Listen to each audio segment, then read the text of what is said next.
Today's tutorial will be about making your mic sound better and making your cheap mic sound a little better and more expensive. When it comes to VTubing, audio is so very important. I just copy pasted the procedure Harris Heller used for one video. I'll link it here. Actually, I can't link it here because YouTube removed that. Actually, can I? I don't know how. I'll link it in the description, but this is a video. But please stay in this video because I want you to stay and give me watch time. But it just involves installing these plugins into OBS where you can actually control the compression and the EQ of your voice right here in OBS. Add a noise gate, do everything using Reaper plugins.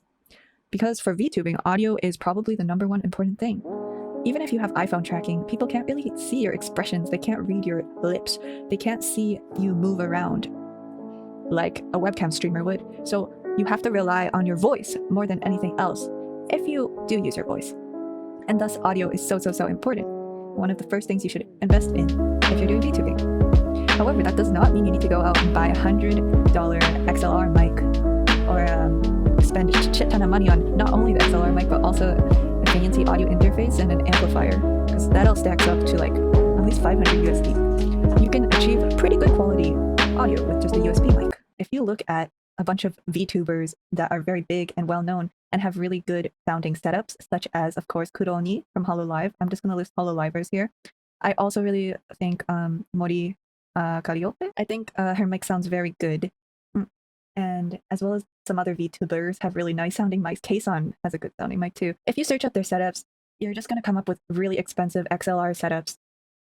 Kiara actually used to use a USB mic. In fact, Mori sent Kiara a Blue Yeti microphone, which is supposed to be pretty good, but for some reason it sounded shitty, and so she switched to a several $100 XLR mic. So now let's talk about the microphone. Congrats on the mic, thank you! So previously I was using a microphone that I borrowed from Cali.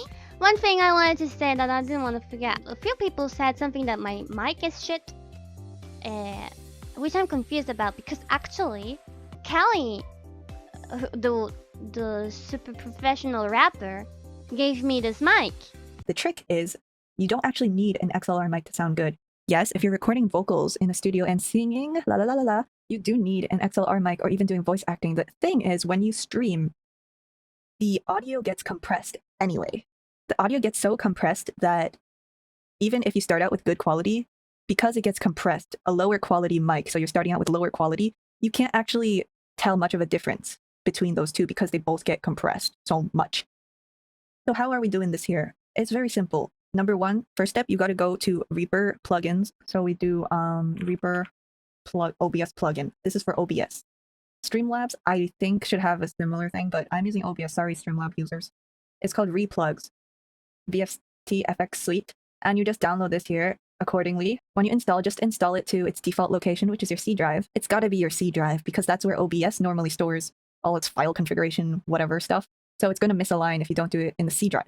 So when you go into filters in OBS, you should see an option for VST plugin. If you click the plus button, this should show up.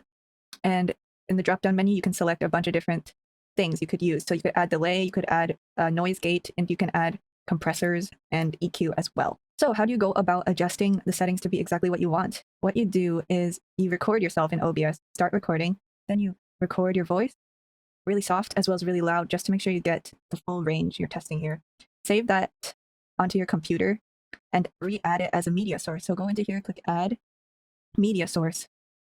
Okay, and then find that file. So after you found the file, click loop to make sure it repeats over and over again. Go to advanced audio properties, find the media source, and turn monitor and output on. And yeah, just talk for a bit just so you can test out how it sounds. Whoa! This is the settings I came up with for my own voice.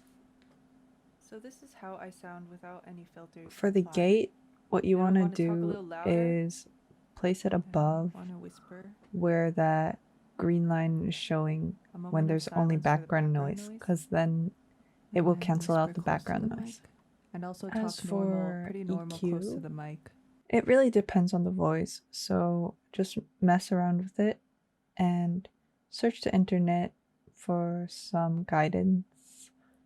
Boost the parts of your voice that you like and want to enhance, and cut out the parts that you don't want to enhance. It's better to cut out the low ranges because that's where a lot of background noise is going to show up. And people like to boost the high end for a brighter voice. As for the compressor, what you want to do is place the compression at kind of like the average of the maximum volume of your voice, and then just crank up that ratio. Crank up the attack if it's too strong. So I actually ended up adding a few more things. So if I go to filters, my PC makes a lot of noise, so I have to put a lot of noise suppression.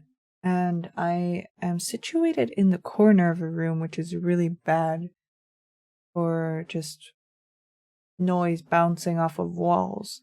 Anyway, what I ended up doing was adding this, which just subtracts the background noise, as well as the OBS default noise gate and noise suppression, which actually works really well for me.